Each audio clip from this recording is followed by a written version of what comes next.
Hola amigos, ¿qué tal? Dios les bendiga. Bienvenidos a nuestro programa Palabras de Vida, como siempre compartiendo pues la palabra de Dios en este mes de enero. Ya estamos, ya iniciando un nuevo año. Estamos ya casi terminando el mes también, porque ya estamos 30 de enero. Y bueno, cómo pasan los días, ¿no? Han pasado días bastante calurosos aquí en Lima. Estamos en una estación de verano que está fuertecito el calor por aquí. Pero bueno, siempre con el ánimo y el deseo de poder seguir llevando la palabra de Dios, compartiendo el mensaje de Cristo. Yo quiero compartir con ustedes una enseñanza que está basada en el Salmo 51. El tema de esta hora es, ¿se puede recobrar el gozo? Bueno, es la experiencia del rey David, ¿no? David, que fue el hombre elegido por Dios, a quien Dios consideró que era el hombre de acuerdo a su corazón. Pero este hombre tuvo un momento en su vida en que perdió el gozo. Es obvio que es incómodo poder vivir con la conciencia intranquila al saber que hay cosas que nos remuerden el alma. ¿El creyente puede perder el gozo? Sí, yo creo que sí. El gozo pues no es otra cosa sino que, según la definición de un diccionario, es una emoción causada por la contemplación de algo que nos gusta o por la esperanza de obtener cosas halagüeñas. Desde el punto de vista bíblico podemos decir que es fruto del Espíritu de Dios cuando andamos de acuerdo a su voluntad. En el Salmo 51 vamos a ver allí que David era un hombre que escribe este salmo, pero con una conciencia intranquila a causa del pecado. En los versículos 1 y 2 dice: Ten piedad de mí, oh Dios, conforme a tu misericordia. Conforme a la multitud de tus piedades, borra mis rebeliones. Lávame más y más de mi maldad y límpiame de mi pecado. Como dije, la conciencia lo golpeaba a David. La tenía intranquila, porque él había hecho algo malo. Este salmo, como ustedes saben, él lo escribe a raíz del pecado de adulterio que cometió con Betsabé, que fue la mujer de Urías Eteo, que él pues la codició y la tomó y la hizo su mujer. Y a su esposo, a Urías Eteo, lo mandó a matar en la batalla que tuvieron contra los enemigos. Y a él lo dejaron solo en el fragor, en la parte más dura de la batalla, lo dejaron solo para que lo maten, y así fue. La idea era luego David quedarse con la esposa de él, algo que a Dios no le agradó, y que su pecado, cuando fue descubierto, pues esto generó en David un dolor profundo. Yo creo que la única manera de poder hallar paz en el corazón es cuando uno confiesa sus pecados, y eso es lo que hizo David, porque de otra manera sería imposible. En el verso 3 en adelante dice: porque yo reconozco mis rebeliones y mi pecado está siempre delante de mí. Contra ti solo he pecado. Eso se lo está diciendo a Dios. Y he hecho lo malo delante de tus ojos, para que seas reconocido justo en tu palabra y tenido por puro en tu juicio. He aquí en maldad he sido formado y en pecado me concibió mi madre. ¿Qué está haciendo David acá? No está haciendo otra cosa sino que humillarse delante de Dios. Está reconociendo, como él mismo lo dice, su rebelión. Su pecado, como él dice, está siempre delante de él. David es un hombre como cualquiera de nosotros, tenemos debilidades. Y quizá una de las debilidades de David pues era tal vez las mujeres o el sexo. Pero él reconoce que cometió una falta grave y él dice: contra ti yo he pecado, he hecho lo malo delante de tus ojos. ¿Sabes, mi querido hermano? No existe peor ciego que aquel que no quiere ver, dice un dicho. Si un creyente peca y no reconoce sus pecados, pues ese sí está mal. Está peor que un incrédulo, creo yo. Porque este hombre sí es cristiano, tiene la luz, conoce a Dios, tiene el Espíritu de Dios y aún así quiere esconder su pecado. Esos son de los peores, ¿eh? Porque tiene el Espíritu de Dios. Yo pienso que lo tiene, pero si se está endureciendo y no quiere arrepentirse y no quiere doblegar su corazón, no quiere doblegar su orgullo, pues, ¿qué más podríamos hacer por esa persona? Tiene que humillarse, porque si no, Dios lo va a hacer. No, David no era de esas personas. David era un hombre que Sí, hizo algo malo, algo terrible, pero cuando Natán el profeta se lo hizo saber, David cayó de rodillas, humillado, pidiendo perdón a Dios. Yo creo que Dios anhela que sus hijos anden en la verdad y sean sinceros. La verdad es pura y Él quiere que seamos puros como Él lo es. En el verso 6 y 7 dice, he aquí tú amas la verdad en lo íntimo y en lo secreto me has hecho comprender sabiduría. Purifícame con hisopo y seré limpio, lávame y seré más blanco que la nieve. David sabe que Dios ama la verdad en lo íntimo, en lo profundo. No es simplemente ser sincero, ser honesto, sí, eso es bueno, no digo que está mal, pero Dios va más allá, Él va a tu corazón, Él quiere saber cómo está tu corazón, Él quiere saber si tú en lo íntimo eres un tipo sincero, honesto, porque hay gente que puede hacer el bien pero por conveniencia, hay gente que puede adorar a Dios pero buscando algún tipo de ventaja. Eso mismo Dios va a detectar en su pueblo en cierta ocasión cuando a través del profeta Isaías va a decirle al pueblo, este pueblo de labios me honra, pero su corazón está lejos de mí. Y a veces me pongo a pensar si dentro de la iglesia pueden haber creyentes que están alabando a Dios de labios para afuera, pero su corazón está en otro lado, su corazón está pensando en cosas malas, negativas, pero no están adorando a Dios en su corazón. Alabarlo a Dios de labios para afuera no es igual que alabarlo de corazón. Porque alabar a Dios de corazón implica que tú estés conectado en cuerpo, alma y espíritu a Dios. Y a veces no siempre eso es así, no siempre es así, porque hay muchos que pueden estar alabando a Dios, tarareando una canción, pero su mente está en otras cosas, están divagando en otra cosa. David se sentía afligido y deprimido a causa de la maldad que había cometido. Y yo creo que es triste ser un hombre lleno de riquezas materiales como lo era él, pero lleno de tristezas por dentro. Él había perdido el gozo y la alegría, por eso dice ahí en el verso 8 y 9, hazme oír gozo y alegría, y se recrearán los huesos que has abatido. Esconde tu rostro de mis pecados y borra todas mis maldades. David se sentía sucio, moral y espiritualmente. Se sentía contaminado. Él sabía que no había hecho bien. Había sido, por así llamarlo, un asesino, porque mandó a matar a Urías.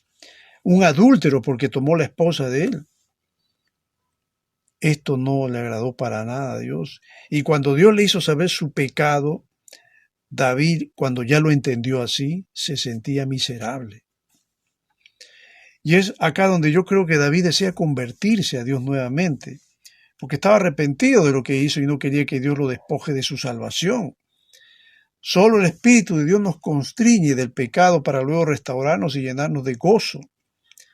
En el verso 10 al 12 dice, crea en mí, oh Dios, un corazón limpio y renueva un espíritu recto dentro de mí, no me eches de delante de ti y no quites de mí tu Santo Espíritu. ¿Tú te acuerdas que Dios lo había quitado de Saúl? Y cuando Dios quitó su espíritu de Saúl, dice la Biblia que un espíritu diabólico se metió en él y Saúl se volvió un tipo violento, un energúmeno que quería matarlo a David. Y David dice algo interesante acá en este salmo, en estos versículos 10 al 12, vuélveme el gozo de tu salvación. David, que era un tipo alegre, un cantor de amores, era un tipo que la Biblia lo llama el dulce poeta, ¿no? El dulce cantor de Israel. Ahora se ve un tipo sin gozo, un tipo que tiene el espíritu abatido, dolido, quebrantado por el pecado que cometió y dice, vuélveme el gozo de tu salvación y espíritu noble me sustente. Yo creo que solo con una vida restaurada y habiendo sido perdonados por Dios, estando en paz con Él, podemos estar dispuestos a servirle. Y es menester que Dios primero nos restaure para luego poder servirle. Versos 13 y 14, Él dice que una vez que Él se restaure, una vez que Dios los restaure, mejor dicho, Él dice, entonces enseñaré a los transgresores tus caminos y los pecadores se convertirán a ti. Él está diciéndole, Señor, restáurame. Yo quiero consagrarme, quiero servirte. Quiero ser un instrumento en tus manos. Mira, David cometió un pecado muy fuerte, muy grave. mas eso no lo libraba del hecho de que Dios lo pueda restaurar y que Dios también lo pueda usar. Claro, pienso que cuando hay un hombre que ha pecado de una forma tan grotesca como David, si hay un arrepentimiento sincero, genuino, veraz, Dios puede usar a esa persona más adelante. Aunque claro, en la sociedad, la gente que busca el perfeccionismo, no siendo perfectos, obviamente, que están pensando que una persona que cayó en un pecado tan grave puede volver a ser una lumbrera, puede volver a ser nuevamente un hombre de Dios. No, dicen. En unas iglesias, a un pastor que cayó en pecado, en adulterio, lo botan de la iglesia, lo sacan. Algunos los restauran, sí, pero otros no quieren saber nada de ellos, los sacan. Y eso no está bien, creo yo, porque es verdad, cometió un pecado, es verdad, el hombre hizo algo malo, pero hay que orar por él, hay que orar por su restauración y no votarlo simplemente por votarlo. Dios hubiera eliminado a David, pienso yo, si es que él hubiera tenido esa misma forma de pensar como la tienen algunos sacrosantos líderes espirituales, que condenan y juzgan y condenan y hasta los mandan al lago de fuego a aquellos que han cometido un pecado como este. Claro que si no se arrepienten se van a ir a ese lugar, pero yo no puedo condenar a nadie mientras Dios todavía no lo ha hecho. Y más bien yo debo orar por esa persona que ha caído en pecado para que Dios la restaure, cosa que no todos hacen.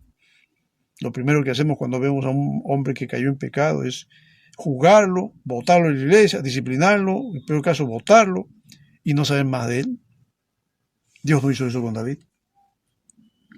Dios restauró a David y David quería ser un hombre que pueda enseñar a los transgresores los caminos de Dios, a los pecadores también para que se conviertan a Dios. Y David sabía que había cometido algo malo, por eso él dice, líbrame de homicidios, oh Dios, Dios de mi salvación. David quería cantarle a Dios, pero no se sentía libre de hacerlo porque se sentía quebrantado por el pecado cometido. Una persona que es renovada por Dios empieza a alabar a Dios con alegría. El Espíritu de Dios nos insta a adorarle y cantarle.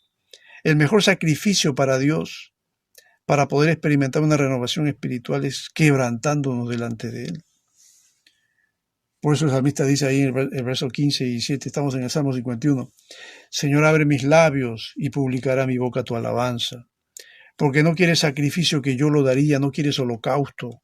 Los sacrificios de Dios son el espíritu quebrantado, al corazón contrito y humillado, no despreciarás tú, oh Dios.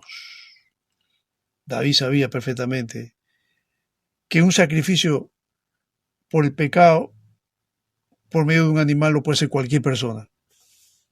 Y eso se hacía antiguamente.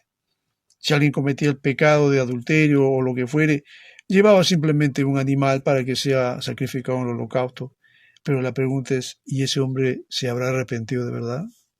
¿O simplemente está cumpliendo con un formalismo de llevar un animalito para ser sacrificado, pero en su corazón de repente no hay ni un ápice de arrepentimiento? Por eso que el salmista dice acá que más importante que el sacrificio de un animal, de 1, de 2, de 3, de 10 o de 100 animales que yo pueda llevar, mucho más que eso, para Dios el sacrificio válido es el espíritu quebrantado, al corazón contrito y humillado tú no vas a despreciar, oh Dios, dice él.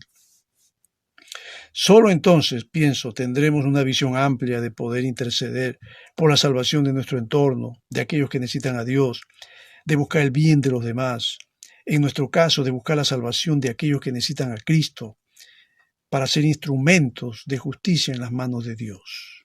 El salmista termina con los versos 18 y 19 cuando dice, haz bien con tu benevolencia, Sión. Edifica los muros de Jerusalén. Entonces te agradarán los sacrificios de justicia, el holocausto, ofrenda del todo quemada. Entonces ofrecerán becerros sobre tu altar. Mira, más importante que el ofrecimiento de animales, que como te dije era una costumbre porque la ley así lo exigía, más importante que eso era buscar el bienestar espiritual de la gente, que la gente pueda estar bien con Dios. De nada sirve un sacrificio de animales si el corazón del pecador no cambia. No cambia. Es como hoy día la gente va a la misa todos los domingos, confiesa su pecado ante un sacerdote, al día siguiente están pecando otra vez. Yo pregunto, ¿dónde está el arrepentimiento entonces? El arrepentimiento no es otra cosa sino que un cambio de actitud hacia el pecado. Significa que ya no debo hacer lo que hice. Pero si yo hoy día me confieso y mañana peco, no pasa nada. Entonces pienso que esto es importante y hay que tomar pues en cuenta y en consideración lo que el Señor nos enseña en su palabra. Bueno, yo quiero terminar esta parte a manera de conclusión. Esto es algo que sucedió hace ya varios años atrás, ¿no? Salió incluso en los diarios. El primer transexual reconocido por el Estado peruano en la década del año 1980. Él pidió a las autoridades del Perú que le devuelvan legalmente el nombre y el sexo con los que nació. Él se llamó Fernando Ñaupari. Él logró hacer su cambio de sexo cuando estuvo en Francia, donde se estableció por más de 10 años, e incluso contrajo matrimonio como mujer. Divorciado y con nacionalidad francesa, los documentos de ese país lo identificaron como hombre, pero en Perú sigue siendo Carmen Claudia Ñaupari. En realidad él nació hombre, sino que se cambió de sexo y se puso como mujer, pero luego él en Francia, después ya de haber tenido toda una crisis espiritual a raíz de toda la situación que estaba viviendo, él se convirtió y en Francia logró que se pueda cambiar de sexo y ser hombre nuevamente. Y fue reconocido como hombre allá. Y cuando él se convirtió, pues se dedicó a predicar la palabra, que según dice, pues Dios obró un milagro en él. Las innumerables operaciones que convirtieron a Fernando en Carmen Claudia, una mujer hermosa, no le dieron la felicidad, como él mismo lo dice.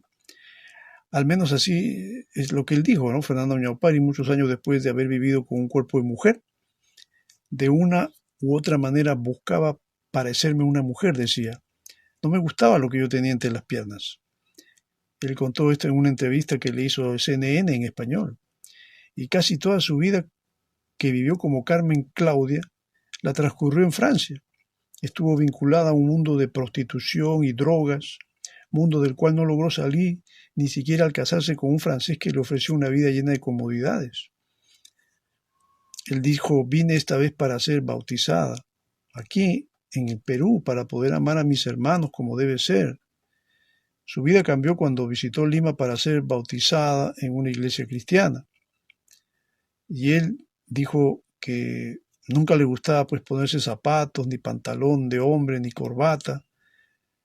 Y cuando clamó a Dios, él dijo, yo no le pedí a Dios ser hombre, no se sentía contento con ser hombre.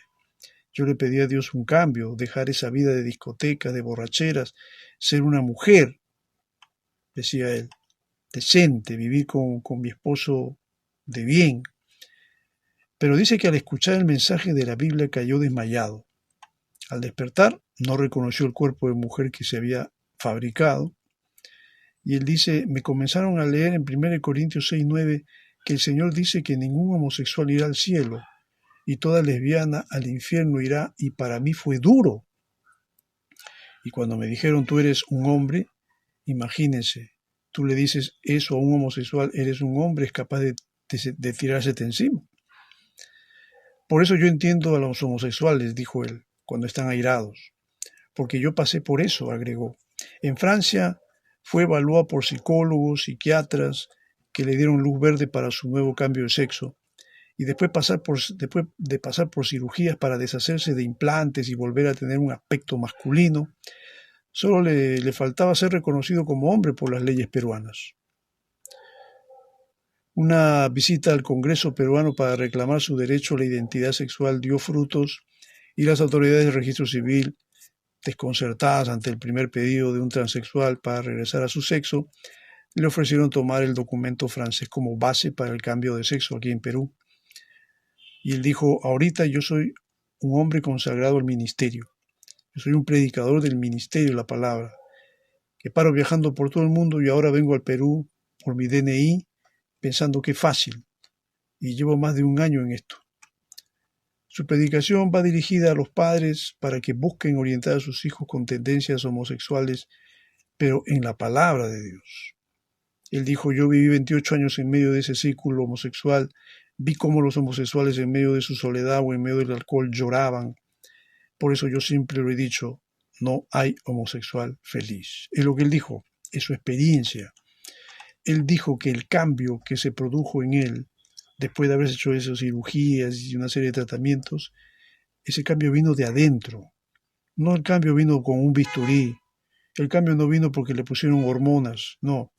El cambio vino porque él volvió a nacer cuando Cristo entró en su corazón. Y él mismo dijo, Dios me perdonó mi pecado y Dios ha hecho que yo sea nuevamente el hombre como él así me creó. Sí, que sé que ahí se han levantado muchas voces de protesta internacionales, aún de instituciones que han cuestionado la forma como él predica y cómo invita a otros a que vuelvan nuevamente a su género de origen. Inclusive hasta han llegado a decir, para mí de una forma absurda, que el tratamiento que él emplea para que la gente vuelva a su sexualidad original es una forma de tortura, es una forma de coacción, es una forma de humillar a la persona, lo cual no es cierto. Porque creo que la persona que voluntariamente se somete y quiere cambiar porque ha sido tocada por Dios, va a experimentar lo que experimentó este hombre. Va a experimentar un cambio profundo que lo va a llevar a entrar en razón, así como el hijo pródigo que volvió en sí para darse cuenta que está llevando una vida equivocada y volver nuevamente en amistad con su padre. Es lo que hizo él, es lo que hizo David, y es lo que tiene que hacer todo pecador que está andando mal, que está tomando el rumbo equivocado, que está llevando una vida doble, que está llevando una vida no solamente en el ámbito sexual, en muchas cosas, llevando una vida equivocada, una vida que no honra a Dios. A menos que se arrepiente de verdad, no podrá experimentar un cambio verdadero y sincero. Y esto va para ti también, mi querido amigo, que me estás escuchando, porque probablemente tú también estás en una situación similar.